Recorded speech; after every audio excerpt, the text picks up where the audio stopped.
applying for jobs but getting no replies or rejections? It's probably because your CV and cover letter aren't made for international standards. Hello, Genius family! Today, I'll show you how to design a professional CV with a cover letter in Adobe Photoshop in just 2 minutes, even if you have no Photoshop knowledge. Just make sure you have Adobe Photoshop in your laptop. The free template is ready to download. The link is in the description. Now open the template. The design is very unique, as you'll see.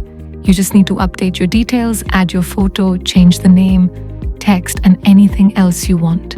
It's all editable. Just double-click the layer, and you can add your text or image easily. Once the first page is ready, hide it, and then update the second page, your cover letter. After that, your CV is ready.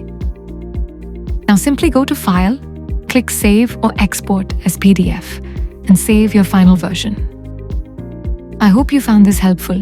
If you did, don't forget to like, share, and subscribe to the Genius Profiles YouTube channel. Thanks for watching. See you in the next video.